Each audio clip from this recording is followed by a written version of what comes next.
Madam कैसे देखती हैं ये जो इलेक्शन की जो बातें हैं वो पहले भी हो रही थी लेकिन कंफर्म नहीं था, जिसके बाद सुप्रीम कोर्ट ने एक मोहर लगा दी कि नहीं, फरवरी में इलेक्शन होने हैं और करवाने हैं, इसमें किसी को इबाहम की कोई गुंजाइश नहीं। तो फिर पिटीशन गई, उसके बाद भी मामला क्लियर हो गए। अब यह है कि नामजदगी कागजात जो हैं वो जमा कराने का सिलसिला जारी है। पीपल्स पार्टी दावा करती है 99% सिंध से इलेक्शन जो सीट्स हैं वो जीतने की।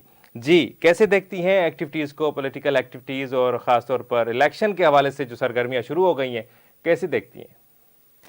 जी बिल्कुल।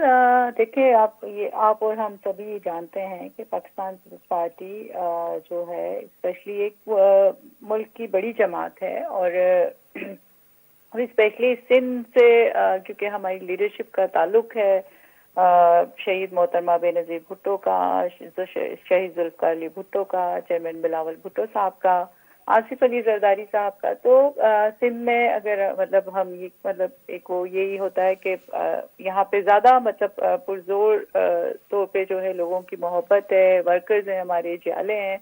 तो बिल्कुल इसमें कोई शक नहीं है कि 99% जो है वो पाकिस्तान पीपल्स पार्टी जो है इंशाल्लाह यहाँ से विन करेगी। और दूसरे सूबों में भी हमारी आप देखिएगा इस दफा बहुत अच्छी पोजीशन होगी। आप जिस तरह से देख रहे हैं कि चेयरमैन बिलावल भुट्टो साहब की मेहनत, अपनी वालदा की तरह वो हर जगह जाना, हर वर्कर से मिलना, हर जो है वो जियाले के पास चल के जाना। तो ये खूबसूरती मैं समझती हूँ कि शहीद जुल्फ़िकार अली भुट्टो से जो है विरसे में मिली है। शहीद मोहतरमा बेनज़ीर भुट्टो से बिलावल भुट्टो साहब को वो जो है आप देखें कि जो खास तौर पर जो पाकिस्तान पीपल्स पार्टी का वर्कर है वो अगर किसी दूसरे सूबे में भी है तो वो उसी तरह से उसके साथ इंटैक्ट है और उसी तरह से जो है उसके साथ मोहब्बत और एक जज्बा रखता है अपनी लीडरशिप के साथ।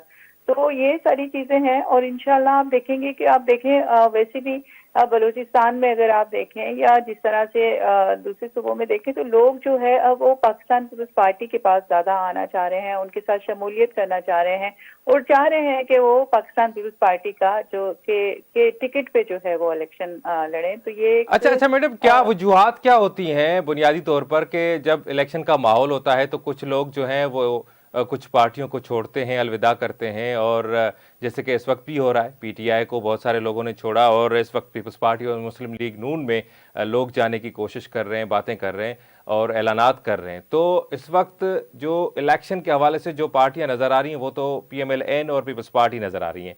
तो क्या आप पीपल्स पार्टी की वर्कर हैं, एक पॉलिटिकल वर्कर की हैसियत से कैसे देखती हैं कि इलेक्शन में हर किसी को बराबर का मौका मिलना चाहिए?